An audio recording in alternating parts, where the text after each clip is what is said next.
My name is Dominique, and this is my first video. Um, I've never done this before. Never thought that I would actually do it. I would think about it and then push the thought aside because I'm camera shy for one, and two, I've never been one for a public speaker or speaking to people. I guess I'll start off by saying gratitude and thanks for being here. Thank my spiritual family and my spiritual guides for staying by my side all the way up until this point and thereafter. I can say that without the encouragement of my spiritual family, I probably wouldn't be doing this video.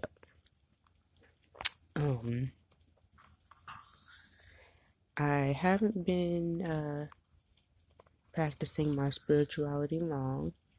There may have been instances or experiences in my past that I did practice it. I just didn't realize that I was. But as far as self-awareness goes, I have been practicing for a few weeks, about 3 weeks maybe. So not a very long time, but time doesn't matter. A lot can happen in a day, and so little can happen in just 2 weeks. So time is it doesn't matter. I guess I'll talk about why I started. I started because I've always had my curiosities about it. There was always an allure, and just the curiosity to want to know, and two, I needed something. I needed something different. My spirit felt like it needed something different. There was a time in my life where my mind would go to some very dark places. Very dark places. I almost as if I began to not recognize myself, and I needed something different. My heart needed to feel something different. At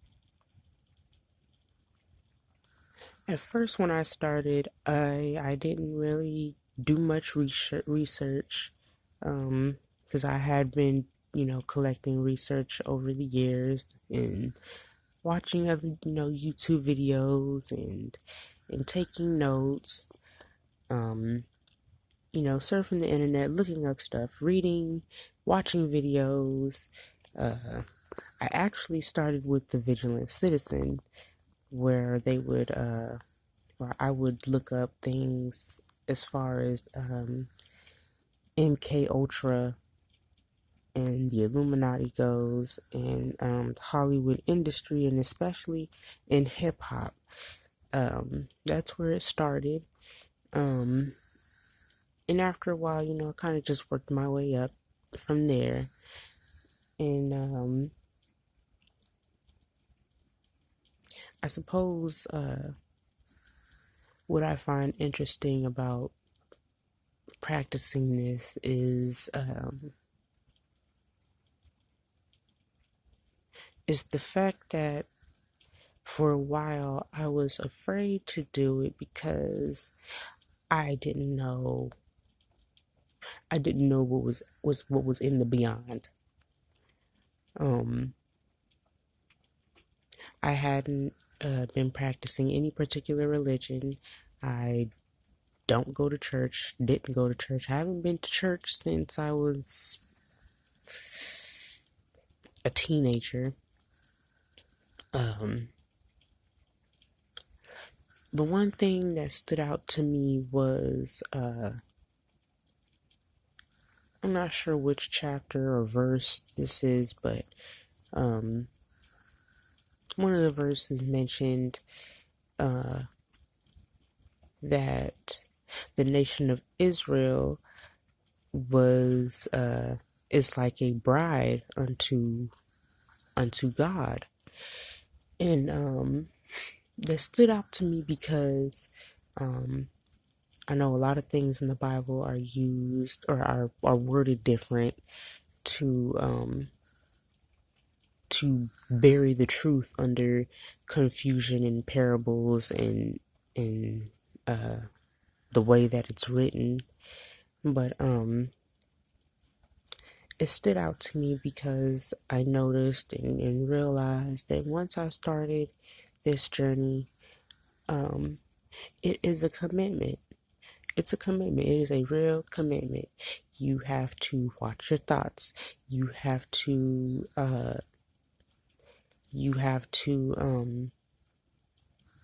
pay attention to how you speak. If you're doing something as simple as scrolling on Facebook, you have to be in a place of no judgment. Literally scrolling. I am scrolling through Facebook, through my timeline, just reading things, just soaking a whole bunch of things in, reading them and practicing not getting attached to a post or a comment or a particular topic. Doesn't matter what topic it is.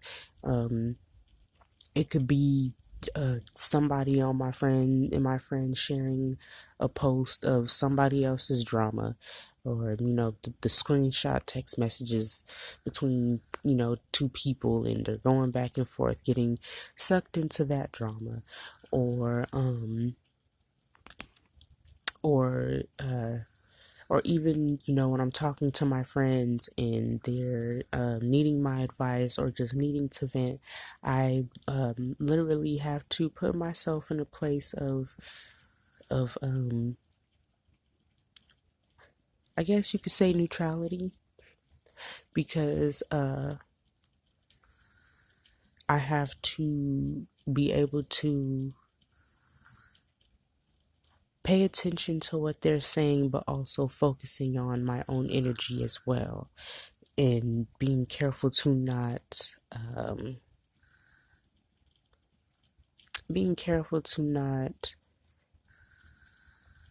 attach myself to the energy that they are letting out, so to speak, just keeping a clear head. And it is work. It is work. Like, I found myself fatigued and mentally exhausted just trying to keep myself in check, which is all well and fine, because the practice benefits myself and the collective, and that is the point. That is the point. So like I said, I didn't really do much research on how to start or where to start or when to start. When I first started, it was after I got an oracle reading, and I felt the symptoms of that reading as soon as I got off the phone. All in my hips, in both of my hips. I'm not sure what that meant, but I was the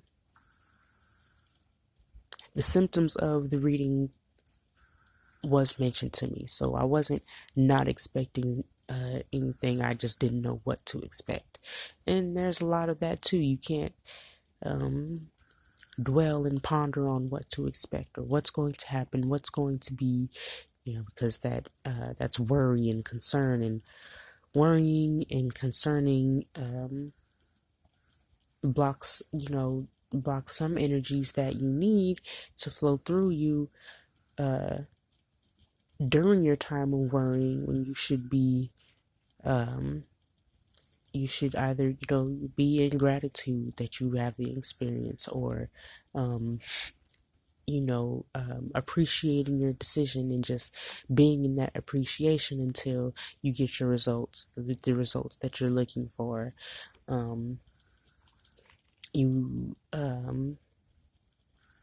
you can't expect a lot of visible things or tangible things or physical things, or things that you would expect that you would get because you did this particular practice or ritual or whatnot. So now you're expecting a certain thing in a certain way when it doesn't work that way. I've skipped out on a couple blessings because I didn't realize that that's what those were, or that's what I've asked for, spiritually. And you can't expect things a certain way, the way you would expect it. You literally have to be open-minded and open-hearted to anything, because anything is possible.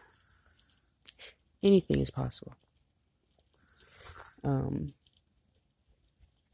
So I started out, with an altar, some sage, candles, some stone crystals that I've already had, and I had some tarot cards, and I didn't know where to start. I just knew I needed to start somewhere, and so that's where I started. And spirit baths. That was my first ritual to begin my spiritual healing. And all I used for a while up until today was Epsom salts, hemp seed oil, or hemp seed oil, and a regular white candle, a Glade candle actually. A regular white Glade candle smelled like fresh linen, and meditation music. And I would just soak and wipe down my body, and imagine the healing process, hoping it would work. I've also started talking to myself more. Some that may sound crazy, but it is actually perfectly normal. It is perfectly normal, because my voice comes to me in many different forms. Pride and ego being the main one, because that's what I've been, that's what I've kind of created for myself to use as I was growing up. Pride and ego. I watched other videos and they would mention, pride and ego, and their defense mechanisms. They're we use those to protect ourselves, but we're not really protecting ourselves. We're hindering our true potential and what we're actually capable of. And I've learned that as well. And it's not easy, because you find yourself having to face yourself a lot.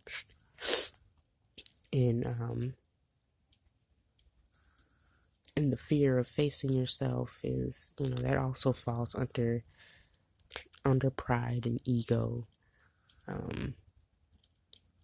So being humble is one of the other things that I'm learning to do.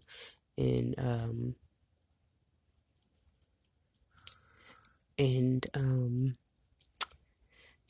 I've heard that I constantly hear that we must take this fully serious, and which is true.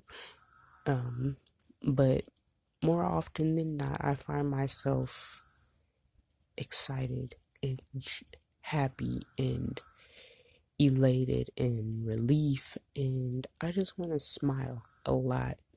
I get serious when it's time to get serious, but a lot of times I find myself with this big ass smile on my face, and I can't contain it. It's just this energy that comes up inside of me, and I just want to scream it to the heavens, and I just want to keep smiling, and I know it's not a game, but I cannot help but feel so much love for the craft. Um, you know, and I just want to smile. I can't help but smile about the good, the bad, and the ugly of this. Um,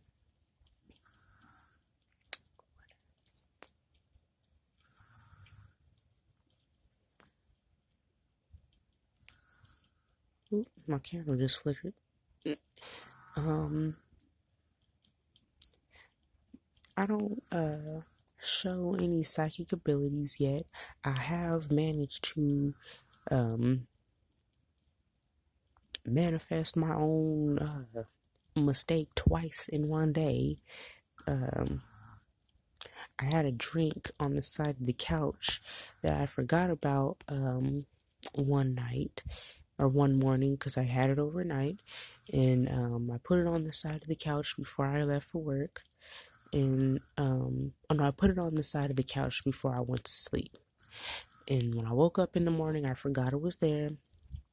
Folded up my blankets, um, put blankets on the side of the couch on top of the drink, and I didn't realize that I did that until halfway through work. Now when I realized it, I um I immediately began hoping that my kids didn't knock over the drink or spill it or step on it because it was in a glass cup. And I'm like, shoot, when I get home, I gotta hurry up and see if that glass is still there or if it's not tipped over. And so I'm just hoping that the glass isn't tipped over. So I finally get home, and I walk through the door. I immediately go to the living room to check on the side of the couch, and I pull the blankets up, and I end up spilling the drink. So I clean up the drink. I pick up the glass. I go and pour myself a different drink, and I set it on the lamp table on the other side of the couch. Between the lamp table and the couch, I had a box of puzzles just sitting in a box. No lid is open, and I put the glass on the table, and I don't know why I did it to myself again, but I pictured the glass being knocked over into my box of puzzles. So my youngest, like not too long after I thought that, my youngest comes up. She puts a plate of grapes on the lampside table, knocks the glass over. It pours into my box of puzzles, and I end up having to throw the puzzles away. It may not be a huge deal or a big event that came behind it, but that was an example of manifestation, which brings me back to why being aware of your thoughts is important, and just being self-aware of what you're thinking, what you're doing, what you're saying, who you're around, who you're saying it to, why you're saying it, how you say it. Like, all of that is important, because every time you speak, every time you think, every time you do, it sends out vibrations into the universe. And thus, what you send out, you get back. You reap what you sow. So anytime you do say, think, it does vibrate out into the universe, and those karmic energies do come back to you. Anyway, I ended up having to throw my puzzle away in the trash because once a puzzle gets wet, uh, it cannot be repaired. You can't sit it out on a table to dry. The cardboard and the paper get wrinkly, so the puzzles won't fit right. So I had to throw the puzzle away, and I was upset at first. Like, I was really upset. I almost wanted to cry because I did not want to throw my puzzle away. But after that funk, I was sitting there. I'm trying to, ask myself, well, why are you upset? Why are you so upset? It's just a puzzle. It was just a drink. Why are you upset? Why are you so irritable? Why are you irritated? And I couldn't find an answer. I didn't know what or why I was so upset, but I was. Anywho, after talking myself down and releasing some well-needed tears, I suppose I could say. That's why I was irritable, because I needed to release some tears. I began to put my irritability and my frustrations into my artwork. I like to do oil pastels, and nothing in particular. I find myself looking at the clouds a lot to get to pull some inspiration from, because I see images in the clouds, and it's like, oh, I have something else to color, to draw, and I'll put it on. I'll oil pastel what I saw onto sketch paper, and put my frustrations into that. So I'm learning how to do that as well, and not holding my anger or my frustrations in. Like, I have to physically do something to get it out. After acknowledging that I'm, feeling how I'm feeling to begin with. And even if I don't know why I'm feeling what I'm feeling, I still find something to do with my hands to, turn that negative energy around. I wasn't sure how long I was going to be doing this video. It was supposed to be like 3 hours ago that I wanted to do this video, but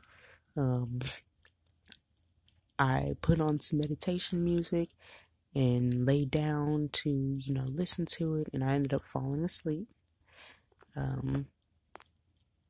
It is now 2:32 in the morning. It's raining outside. I love it when it rains. But I'm here now at 2:30 in the morning. I guess I'm going to bring it to a close here because it is late, and my mouth is getting dry, and I'm thirsty, and I'm a little tired.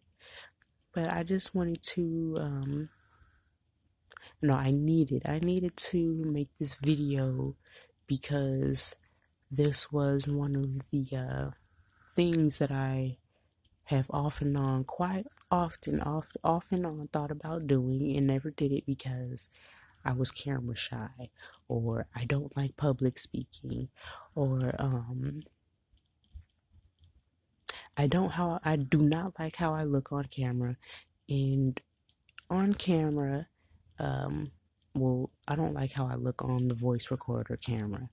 And also, I have always felt like I sounded like a dude when I get on the camera and start talking, or a voice recorder. I just feel like I sound like a dude. But the number messages that I've been receiving they constantly roll in, and just about every time I think about doing a YouTube video, I get a message from my spiritual guides, and it's like, I just receive encouragement, and climbing that courage ladder to muster up the gusto to do this. This is one thing that I was nervous about because this is not my norm. I have to learn how to do the non-weird stuff that I find weird and make it mine, and I have to own it and claim it. And just a little bit of insight of who I am and what I'm looking for. And I guess, I'm looking for what anybody would be looking for when they start this journey. Their purpose, their mission, who are they? What are they doing here? I found myself asking that question a lot. Who am I? What am I doing here? Why am I here? And I didn't know why I was asking those questions, but those were questions I was asking. And I was not going to get any answers without putting in this work. So I'm going to go ahead and bring it to a close. I thank you for watching, if you are watching. If anything that I said relates to you or resonates with you or makes sense to you, go ahead and subscribe, hit the like button, or if you're not sure, you don't have to do either of the two, but glad you watched. And if anything that I said makes sense to you, or it touches you in any kind of way, please continue to watch. I will continue to make these videos. I consider this my first hurdle into the journey, because I certainly wasn't going to do it, but here I am. So this is me closing. Peace and love and gratitude and thanks and appreciation.